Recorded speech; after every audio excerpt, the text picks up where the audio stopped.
Hey everybody, it's Tim Heidecker. You know me, Tim and Eric, Bridesmaids, and Fantastic Four. I'd like to personally invite you to listen to Office Hours Live with me and my co-hosts, DJ Doug Pound. Hello. And Vic Berger. Howdy. Every week we bring you laughs, fun, games, and lots of other surprises. It's live. We take your Zoom calls. Music. We love having fun. Excuse me? Songs. Vic said something. Songs. Music. I like having fun. I like to laugh.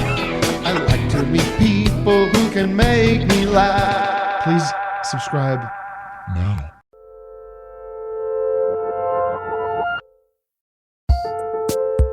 Welcome back to Working Overtime, the West Side Story of practical advice to regular workings, Romeo and Juliet, which, on reflection, might not be an apt comparison, but Isaac will tell me one day.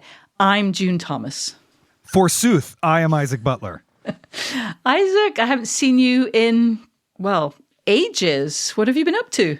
What have I been up to? Getting towards the end of the semester. Oh. So about to have a bunch of papers that I got to grade. Oh. I've been, doing some Thanksgiving stuff, things of that nature. Now we're sliding into Christmas. Going to see Phantom of the Opera this weekend, Oh, that my sort of goodness. stuff. Take that last chance. All right. Take that last. Well, my daughter's never seen it, and it was the first Broadway musical I ever saw. So, there you go. What about you, June? How are you? I am swell, thank you. Oh, well, great. And what are we talking about today? So we are taping this episode in December, and it will air in December, but nevertheless, we're going to talk about NaNoWriMo, which is National Novel Writing Month, which officially kind of happens in November, but I didn't want to talk about it then because all the NaNoWriMoers were heads down on their novels. However, during that month, Slate published a really fun piece about that fine institution. And I loved it so much, I wanted to invite the author, Vanessa Zolton, to join us to talk about it. And she said yes. Yes, let's get right to it. Vanessa, welcome to Working Overtime. Thank you for having me. So let's start with a couple of basic questions. How is NaNoWriMo supposed to work? How many times have you attempted it, and have you always won, which I'm also going to need you to define? The most important thing that I am going to say today is the following, which is I have no official affiliation with NaNoWriMo. No one has threatened to sue me for this, but I just want to make sure that that is abundantly clear. So NaNoWriMo is a commitment for a group of people. You don't have to sign your name in blood or anything. You just sort of decide to write 50,000 words of a novel in a month, which comes to approximately 1,667 words a day. The idea of winning, which is not a term that I feel totally comfortable with, I have very ambivalent feelings about it, is that you write 50,000 words in a month. And my understanding is that it's actually like a pretty small nonprofit organization and that social media has really allowed this to take off in an exciting way. And they just do like some writing programming. But at this point, tens of thousands, if not hundreds of thousands of people participate in this every year. Amazing. And you've done it, right? I have. I've been doing it for the last couple of years. I did it the first time. I started a little bit late that year, but after Trump was elected. Oh, God, yes. No. I was like, Fair I enough. need to spend time in a fictional world where this is not happening. The title of your Slate piece was Don't Just Write a Novel This November, Write a Bad Novel, which is an admirably clear summation of its thesis statement. Now, I don't know if you saw, but there was also a piece in The Guardian recently where a writer revisited his NaNoWriMo book from last year. It's very, very charming because he discovered hilariously that it was far worse than even he had thought it would be. He was like, I'm sure this is going to be bad. And then he read it and he was like, this is unreadable garbage. Anyway, what you're saying is, hey, maybe that's not a bad thing. Could you unpack your thinking about this a bit? Why are you encouraging the public to write bad novels? I mean, there are a couple of things. So I'm an atheist chaplain by trade. That is what I am trained to do in the world. And I think that We haven't figured out how to live in modern society well yet. And so practicing imagination seems like a really good thing to do. And imagining a better world seems like a really good thing to do. Ursula K. Le Guin is my favorite writer on these topics, and I could misquote her for a long time. But essentially she says, we never imagine ourselves into prison. We imagine ourselves into freedom. And so encouraging people to be rigorous and practiced and ritualistic about imagination for a month, just as far as like someone who explores secular practices and trying to make them sacred, is a really intriguing to me. There's like discipline to it. There's faith to it. There are all these like different components of what makes something sacred. And so like spend time in your imagination and then like resist capitalism by not thinking about how sellable it's going to be.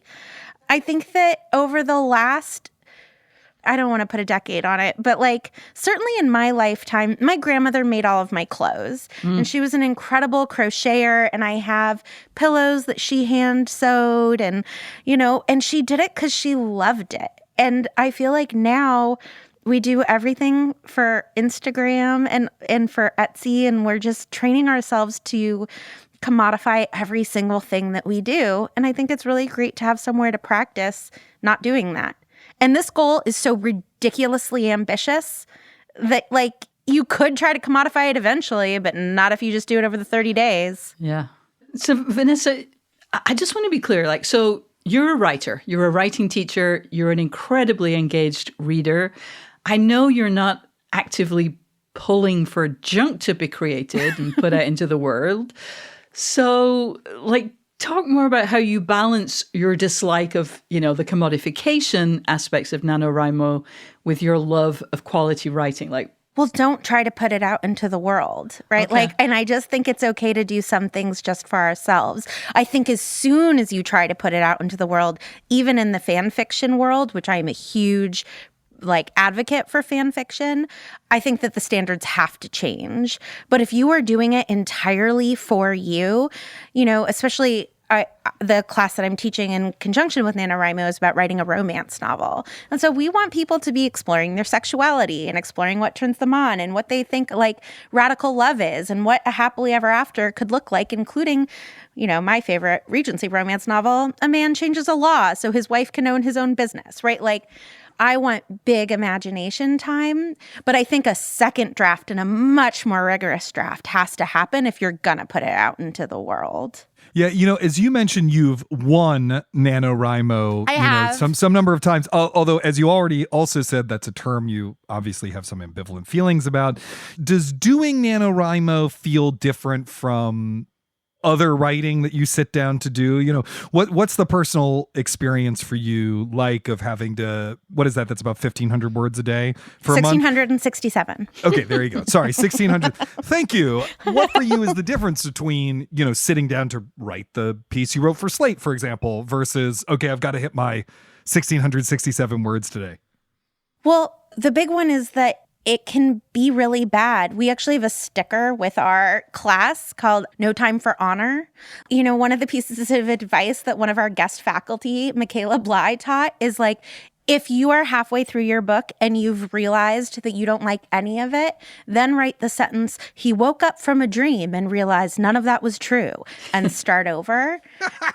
So, right, like there's just no shamelessness. There's like something like Jackson Pollock about it, right? Like you're just getting thoughts onto the page, and therefore there's no pressure. Whereas I sit down to write a Slate piece and, you know, I sit down and I outline it and I structure it and I send it to my editor, the brilliant Marissa Martinelli, and right, like we negotiate back and forth, whereas nobody is going to read what I write. And so I don't even have to do research. I can make a list of fictional characters, like my first character, Naomi Green. She had 8 brothers. The brothers' names and ages changed all the time because who cared? I'm like, that's just not what I usually get to do. You get to be sloppy. Like, how many places in your life do you actually get to be sloppy these days? oh my goodness, that is so true. We have more questions for you, Vanessa, but we're going to hold off for just a second and talk to you some more after this. It's time to reboot your credit card with Apple Card. Now through December 25th, get 5% daily cash back on products at Apple with the new Apple Card, including a new iPhone 14 or Apple Watch Ultra. And everywhere else, Apple Card gives you up to 3% unlimited daily cash back on everything you buy. Apply now in the Wallet app on iPhone and start using it right away. Subject to credit approval, monthly financing through Apple Card monthly installments is ineligible to earn 5% back. Additional exclusions apply. Valid only on qualifying US purchases for new Apple Card customers who open an account and use it from December 1st to 25th, 2022 at Apple. Visit apple.co/save5 for more details. It's time to reboot your credit card with Apple Card. Now through December 25th, get 5% daily cash back on products at Apple with the new Apple Card, including a new iPhone 14 or Apple Watch Ultra. And everywhere else, Apple Card gives you up to 3% unlimited daily cash back on everything you buy. Apply now in the Wallet app on iPhone and start using it right away. Subject to credit approval, monthly financing through Apple Card monthly installments is ineligible to earn 5% back. Additional exclusions apply. Valid only on qualifying US purchases for new Apple Card customers who open an account and use it from December 1st to 25th, 2022 at Apple. Visit apple.co/save5 for more details. Hey listeners, have you done NaNoWriMo? Did you find it useful, fun, frustrating? What did you get out of it? Get in touch and share your experiences. You can email us at working@slate.com, or even better, you can call us and leave a message, a voicemail, at 304-933-9675. That's 304-933-WORK. Okay, we're back. Vanessa, I realize I'm like a dog with a bone. I keep returning to this thing. But, you've done NaNoWriMo multiple times. And I just wonder, do you think it's an exercise that you think benefits from multiple attempts, or are there diminishing returns? And here I should mention that I did do it once. And I win. More or less, close enough. I could have done the thing that they recommend in the NaNoWriMo book, which is having somebody get a coughing fit or somebody with a stutter, which honestly is a little bit off. But so I could have, but I was very close. Yeah. And the thing about it was that I absolutely loved the experience because I had never, ever written fiction. Mm-hmm. And I absolutely amazed myself by being able to just invent things. Just I would sit down there. Wednesday it had been one thing, Thursday it had just gone somewhere else, and it came out of my head, and that absolutely amazed me. At the same time, okay, I did it, and that was interesting, and I was really glad to learn that about myself, but I'm not particularly drawn to do it again because ultimately I don't think I'm a novelist. I don't know that I would be impressed with my powers of invention if I did it a second time. So for you, is it different every time? How is the repetitive aspect of it? So first of all, Marissa cut this part from my article for words, and also because she said, I love sincere Vanessa, but she's pretty sappy. And so I'm just gonna go sappy now, right? Again, as a chaplain, it's about handing yourself over to the ritual of it, right? And just believing that time spent in your imagination is in and of itself good. That, Simone Weil, the French theologian, would say that love is attention and attention is prayer. And so paying concerted attention for 1 month to something silly, it just works on us in some way. And you have to sort of have faith in that in order for that to work on you. Not to sound like I'm talking about The Secret, but you have to believe this is worth some time. I'm learning about my brain. I'm learning about my desires. I'm learning about the world. It sounds to me like you, June, it surprised yourself, right? Right, I'm like, that's right. a fun thing to do, to surprise yourself. Once, I'll speak for myself. Like once I'm in middle age, I'm like, this is kind of nice to know that there are Right. things I didn't know about me. And I'll just say, as I said, the first time I really wrote to escape the world that I was living in. The second time I wrote, it was like very revengey. I had family members misbehaving, and so I wrote a family drama in which they all got their comeuppance, and like that was super satisfying. And now I just wrote one of my favorite genres in romance is celebrity, regular person love, and so I just wrote one of those. Oh my so goodness. fun. Wow. So like, I think it depends on where you are in your life, but I do think it can be a gift that keeps on giving. And it's so fun in the same way that like an exercise class is more fun than going on a run, in that you can say to your family, I'm going to my dance class, right? Whereas if you're going on a run, your family can be like, wait, 5 more minutes, help me with this.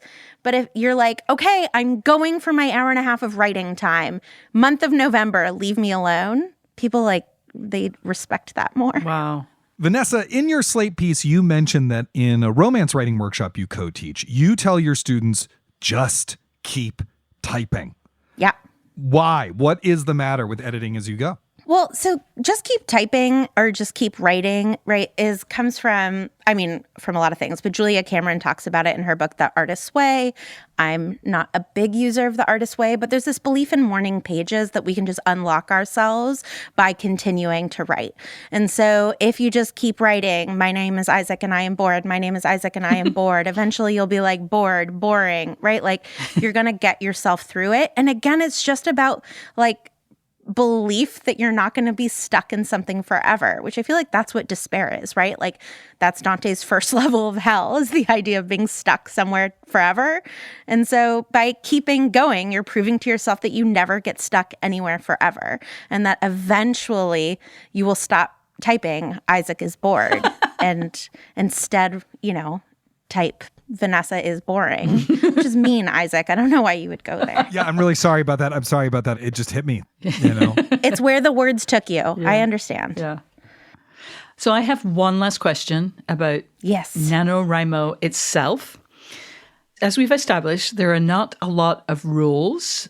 Yeah. You don't even have to do it in November. I did not when I did it. And honestly, I don't know why. Wait. You don't even have to do it in November? You just have to do it in a month. It has to be a calendar month. And back in my day, when we walked uphill to school both ways in a foot of snow, you did NaNoWriMo in November. Thank you very much. And I'm no fool. I'm not going to do it in a 30-day month with holidays in it. Get out of here.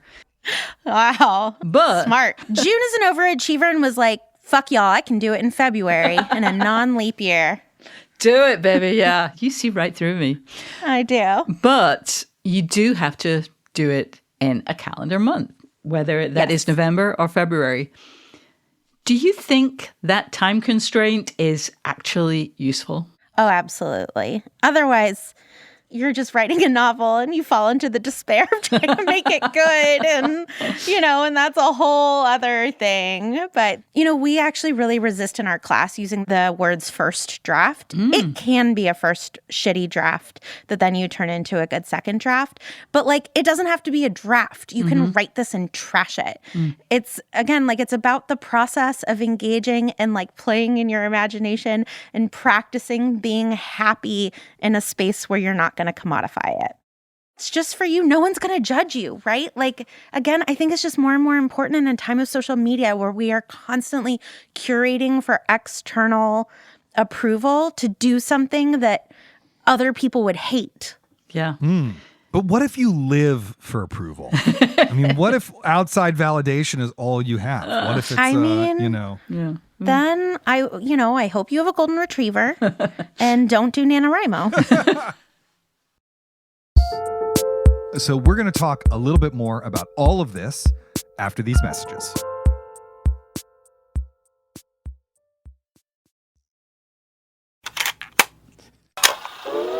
Hey everybody, it's Tim Heidecker. You know me, Tim and Eric, Bridesmaids, and Fantastic Four. I'd like to personally invite you to listen to Office Hours Live with me and my co-hosts, DJ Doug Pound. Hello. And Vic Berger. Howdy. Call ourselves the Holy Trinity because why not? Every week we bring you laughs, fun, games, and lots of other surprises. It's live. We take your Zoom calls. We take people from all over the world. And we have incredible guests from the world of music and comedy, politics, activism, you name it. Music. We love having fun. Excuse me? Songs. Vic said something. Music. Songs. Music. We make up songs. I love to laugh. I love to have fun. All the best. I like having fun. I like to laugh. I like to meet people who can make me laugh. Please subscribe now. So as we mentioned, you teach writing. And before we go, I'd just love to know, what's a favorite book about the craft of writing? You know, when people say, what should I read to become a better writer? What do you tell them? I have two, but I'm going to really talk about one. Alexander Chee's book, How to Write an Autobiographical Novel, is absolutely incredible. I haven't read it in so long that I can't talk about it specifically. So I chose something that I've read more recently that I love, which is a speech that Zadie Smith gave called That Crafty Feeling. And she is just incredible in this speech/now essay where she describes that there are sort of two different kinds of writers. There are macro planners and micro managers. And I am a micromanager, according to her definition. And what she really just does is describe the process of writing. So it doesn't prescribe ways for you to write, but she describes the experience of writing a novel for her, how much she's reading while she's writing, where she starts. And she gives little anecdotes about friends of hers, when she's like, this is how I do my first 25 pages. This is how different types of people do. But it's really just this like description of process that I find really brilliant and helpful. And of course, because it's Zadie Smith, charming and wise and funny. That's great. What about you, June? I'm not a big writing process person or craft of writing person. I'm much more likely, as you know, Isaac, to be watching YouTube videos about Zettelkasten or the latest note-taking software. But I am fond of Matt Madden's book, 99 Ways to Tell a Story, Exercises in Style. It's basically like the same situation. A guy is going to a refrigerator and he can't remember why, and is literally like different ways of seeing that scene. And it's just really good for kind of reminding you that you can approach things in so many different ways, that the same material can be presented and can be looked at in so many different ways. And there's somebody who can get a little bit stuck. I have found it very useful. What about you, Isaac? The two books that I return to a lot are both by Charles Baxter. One is called Burning Down the House, and one is his new book, Wonderlands.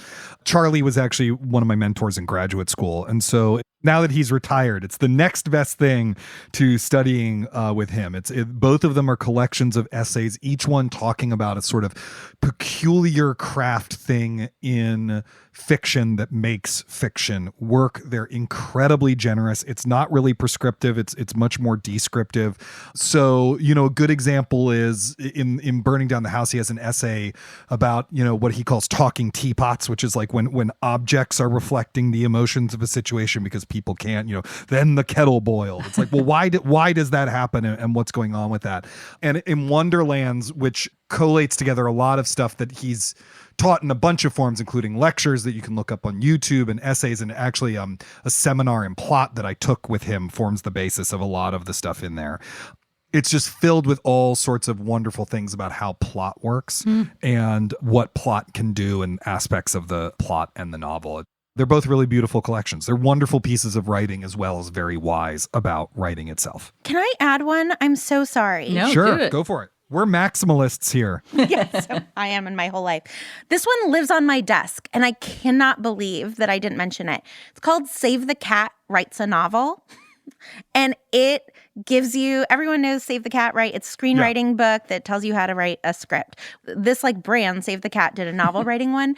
It has all of the most popular tropes outlined of and then this happens. And then you introduce the B plot, and then this happens. And so if you are writing a shitty first draft of a novel, it is prescriptive div, and it's amazing. It's like Mad Libs for adults. Wow. You know, one thing I both love and hate about this show is it always costs me money. So I'm so just sorry. about to order a whole bunch of books. So thank you for that. And thank you for a great piece, Vanessa. Thank you for joining us this week. And listeners, you can read her piece, Don't Just Write a Novel This November, Write a Bad Novel, in Slate. Vanessa is also the author of the book Praying with Jane Eyre, which is out in paperback, perfect for holiday gift giving. It's true. Thank you also to our endlessly inventive producers, Cameron Drews and Kevin Bendis, who between them produce the equivalent of 50,000 words every single week. We'll be back with another episode of Working Overtime in 2 weeks. And on Sunday, you'll find a regular episode of Working in your feed. Until then, get back to work.